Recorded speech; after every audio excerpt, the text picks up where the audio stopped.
Assalamualaikum warahmatullahi wabarakatuh. Perkenalkan, kami dari kelompok 10 akan mempresentasikan hasil diskusi kami mengenai Islami Marketing atau marketing syariah. Sebelumnya, saya akan memperkenalkan anggota dari kelompok kami. Saya sendiri, Aryada Giti Ramadhani, lalu ada Bintan Hafiz Nurlaili, Gading Dian Panjalu, dan Yongki Triyono. Untuk mempersingkat waktu, langsung saja kita masuk pada materi yang pertama mengenai definisi marketing. Marketing atau pemasaran menurut Kotler dan Keller pada tahun 2009 mengatakan bahwa pemasaran merupakan suatu fungsi dan kumpulan proses untuk membuat, mengkomunikasikan, dan mengirimkan nilai-nilai kepada konsumen untuk mengatur hubungan dengan konsumen dalam langkah memperoleh keuntungan secara organisasi maupun stakeholder. Selanjutnya ada materi mengenai konsep pemasaran.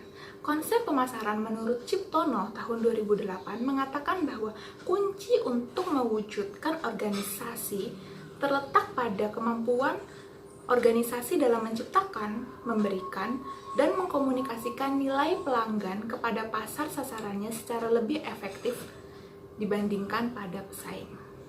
Tujuan utama konsep pemasaran adalah melayani konsumen dengan mendapatkan sejumlah laba atau dapat diartikan sebagai perbandingan antara penghasilan dengan biaya yang layak. Konsep pemasaran menghendaki agar manajemen menentukan keinginan konsumen terlebih dahulu. Setelah itu, baru melakukan bagaimana caranya memuaskan konsumen. Menurut Kotler pada tahun 2004, kegiatan pemasaran yang dilakukan oleh perusahaan dapat berpedoman pada salah satu konsep pemasaran. Yang pertama, konsep produksi. Yang kedua, konsep produk. Yang ketiga, konsep penjualan. Yang keempat, konsep pemasaran. Dan yang terakhir adalah konsep pemasaran yang bersifat kemasyarakatan. Kita masuk pada materi yang kedua mengenai definisi Islamic marketing. Islamic marketing disebut juga sebagai marketing syariah atau syariah marketing. Menurut Kertajaya dan Sula, syariah marketing adalah sebuah disiplin bisnis strategis yang mengarahkan proses penciptaan, penawaran, dan perubahan value dari suatu inisiator kepada stakeholdernya yang dalam keseluruhan prosesnya sesuai dengan akad dan prinsip-prinsip muamalah dalam Islam. Definisi ini didasarkan pada salah satu ketentuan dalam bisnis Islam yang tertuang dalam kaidah fikih yang mengatakan Al-muslimuna ala syurutihim illa syarton harama halalan au ahalla haraman. Yang berarti kaum muslimin terikat dengan kesepakatan-kesepakatan bisnis yang mereka buat kecuali kesepakatan yang mengharamkan yang halal atau menghalalkan yang haram. Dalam marketing syariah, seluruh proses, baik proses penciptaan, proses penawaran, maupun proses perubahan value atau nilai, tidak boleh ada hal-hal yang bertentangan dengan akad dan prinsip-prinsip muamalah Islami. Menurut Yusuf Qaradawi, syariah pemasaran atau pemasaran syariah adalah segala aktivitas yang dijalankan dalam kegiatan bisnis berbentuk kegiatan penciptaan nilai yang memungkinkan siapapun untuk melakukannya bertumbuh serta mengdayagunakan kemanfaatannya yang dilandasi atas kejujuran, keadilan, keterbukaan, dan keikhlasan sesuai dengan proses yang berprinsip pada akad bermuamalah Islami atau perjanjian transaksi bisnis dalam Islam. Materi selanjutnya akan dijelaskan oleh Bintan Hafiz Nurlaili. Yang selanjutnya ada definisi Islamic marketing, yaitu ada manajemen syariah marketing.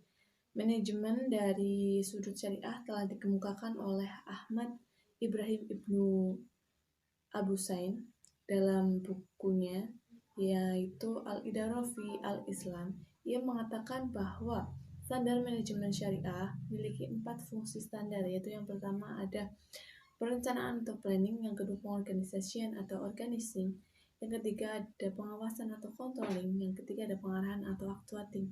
Yang selanjutnya ada strategi manajemen syariah.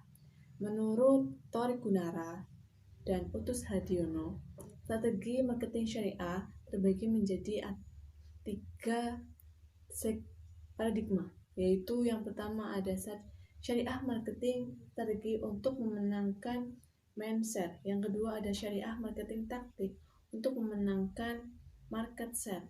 Yang ketiga ada syariah marketing value untuk memenangkan hard share.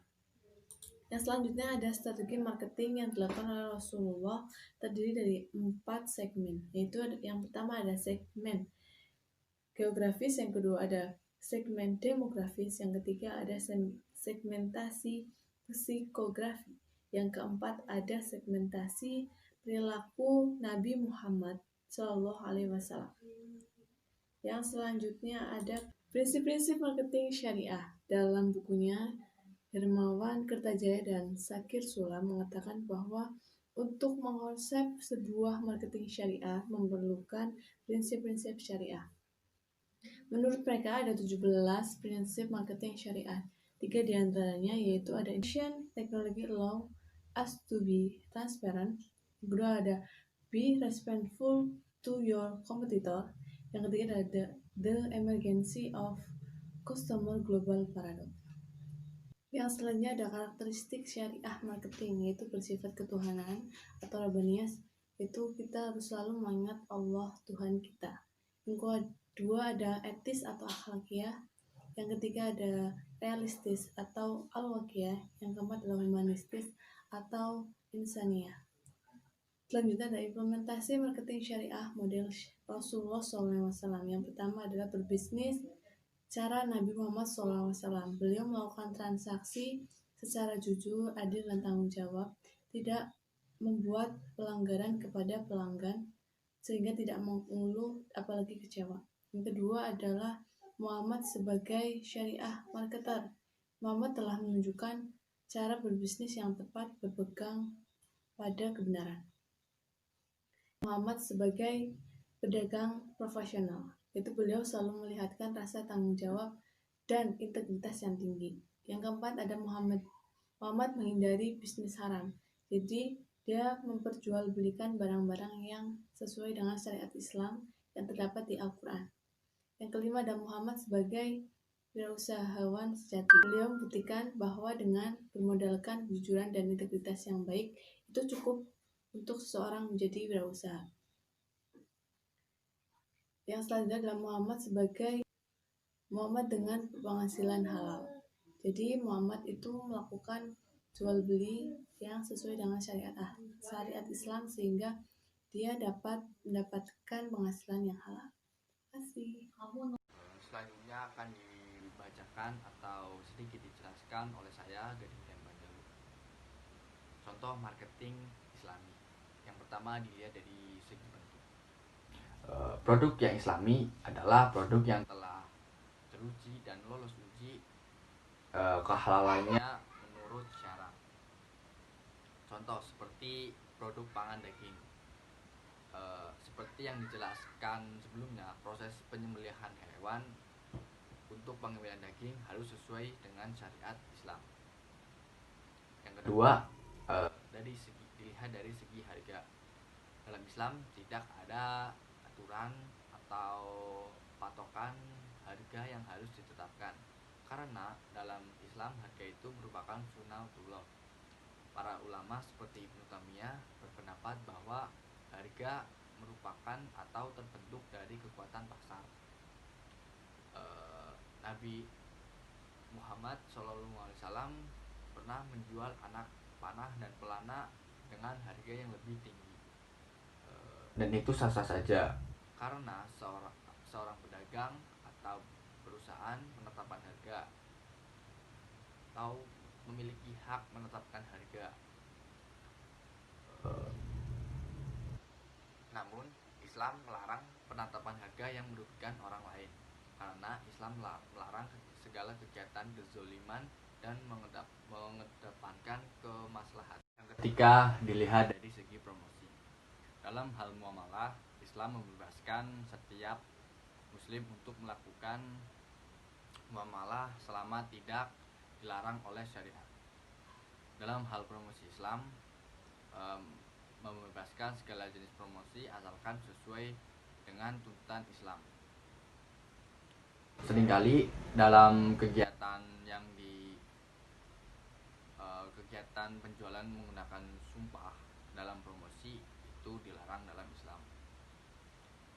Karena ini menyangkut dengan ketidakpercayaannya penjual kepada produknya sendiri dan atau tidak yakin dengan produk yang ia jual, maka dia menjualnya dengan cara yang mengatakan dengan sumpah, sehingga menurut kami profesionalnya itu semakin rendah, dan juga praktik sumpah ini sebaiknya dihindari menurut syariah. Yang keempat, dilihat dari segi tempat. Islam menilai tentang tempat yang benar harus memperhatikan etika dan juga menghindari bentuk kezaliman. Contohnya, penimbun terkadang terjadi dilakukan oleh orang tertentu. Motifnya yaitu untuk meraih keuntungan yang lebih tinggi. Selanjutnya adalah implementasi marketing Islam di dunia nyata. Yang pertama adalah perusahaan kosmetik.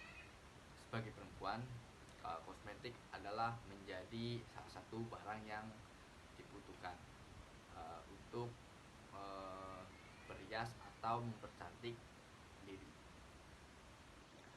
Produsen kosmetik saat ini banyak beredar yang menggunakan bahan-bahan halal. Seperti contohnya PT Paragon mengeluarkan produk yang diberi nama atau berlabel Wardah, dan itu sudah halal atau ada label halal, sehingga peluang untuk memproduksi atau menjual produk kosmetik yang halal. Jadi untuk perempuan khususnya yang beragama muslim harus jeli atau pandai-pandai memilih kosmetik yang halal. Jadi jangan asal beli, tahu-tahu produk itu tidak menggunakan bahan-bahan yang halal. Yang kedua adalah perusahaan travel haji dan umroh.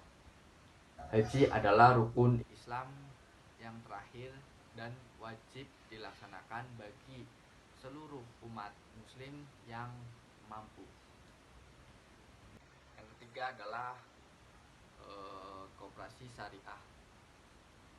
Koperasi syariah adalah bentuk koperasi yang memiliki prinsip, tujuan, dan kegiatan usaha yang berdasarkan syariat Islam, yaitu Al-Quran dan As-Sunnah. Semua unit bisnis, produk, dan operasi koperasi dilakukan sesuai dengan Fatwa Dewan Syariah Nasional. Dengan demikian, dalam operasi koperasi ini tidak akan ada unsur riba dan gharar atau gara.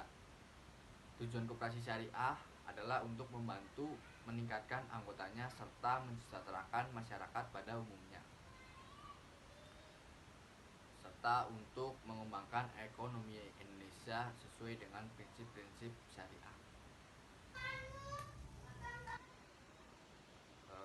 Berikut adalah prinsip-prinsip koperasi syariah. Yang pertama, kekayaan adalah amanah yang dimiliki amanah dari Allah Subhanahu wa taala dan tidak dimiliki sepenuhnya oleh siapapun. Yang kedua, setiap manusia memiliki hak dan kebebasan untuk melakukan asalkan sesuai dengan ketentuan syariah. Yang ketiga, manusia adalah khalifah Allah dan makmur di bumi ini. Yang keempat, menjunjung tinggi keadilan dan menolak segala sesuatu yang Berikutnya contoh marketing yang diharamkan. 1. Segi produk, yaitu menjual sesuatu yang haram. Umat Islam dilarang menjual sesuatu yang haram seperti minuman keras dan memabukkan, narkotika, dan barang yang diharamkan oleh Allah. Hasil penjualan barang ini hukumnya haram dan kotor. Yang kedua, melakukan sistem perdagangan terlarang. Menjual buah-buahan yang belum jelas hasilnya serta sistem perdagangan terlarang lainnya. Yang ketiga, membiasakan bersumpah ketika berdagang. Hal ini sesuai dengan hadis Rasulullah SAW. Jangan kalian bersumpah ketika berdagang, sebab cara seperti itu melariskan dagangan lalu menghilangkan keberkahannya. Yang keempat, memakan dan monopoli barang dagangan tertentu. Sabda Nabi SAW, tidaklah seorang menimbun barang melainkan pelaku maksiat. Nomor 5, segi tempat, yaitu melakukan penimbunan barang. Yang keenam, segi promosi, yaitu membuat iklan yang berlebih-lebihan dan menjelek-jelekan pesaing. Nomor 7, dari segi harga, menetapkan harga yang tidak masuk akal. Selanjutnya, ayat-ayat Al-Quran tentang marketing. Allah mengingatkan agar senantiasa menghindari perbuatan zalim dalam berbisnis, termasuk dalam proses penciptaan, penawaran, dan proses perubahan nilai pemasaran. Sebagaimana firman Allah dalam surat Syahad ayat 24, yang artinya, Daud berkata, sesungguhnya dia telah berbuat zalim kepadamu dengan meminta kambingmu untuk ditambahkan kepada kambingnya. Dan sesungguhnya kebanyakan dari orang-orang yang berserikat itu, sebagian mereka berbuat zalim kepada sebahagian yang lain, kecuali orang-orang yang beriman dan mengajarkan amal yang soleh, dan amat sedikitlah mereka ini. Berikutnya, Islam juga memandang bahwa pemasaran sebagai jual beli yang harus dipajang dan ditunjukkan keistimewaannya dan kelemahan-kelemahan dari barang tersebut agar pihak lain tertarik membelinya. Firman Allah Subhanahu wa taala dalam Al-Qur'an surat At-Taubah ayat 111, yaitu yang artinya, sesungguhnya Allah telah membeli dari orang-orang mukmin dari dan harta mereka dengan memberikan surga untuk mereka. Dalam Islam, bukanlah suatu larangan bila seorang hamba mempunyai rencana atau keinginan untuk berhasil dalam usahanya. Namun dengan syarat rencana itu tidak bertentangan dengan ajaran syariat Islam. Ditegaskan dalam Quran surat An-Najm ayat 24-25 yang artinya, atau apakah manusia akan mendapat segala yang diciptakannya? Tidak. Maka hanya bagi Allah kehidupan akhirat dan kehidupan dunia. Nabi Muhammad SAW sangat menganjurkan umatnya untuk berbisnis, karena berbisnis dapat menimbulkan kemandirian dan kesejahteraan bagi keluarga tanpa tergantung atau menjadi beban bagi orang lain. Allah berfirman, yang artinya, dan kami jadikan siang untuk mencari penghidupan, dalam Quran surat Al-Naba ayat 11. Sekian dan terima kasih.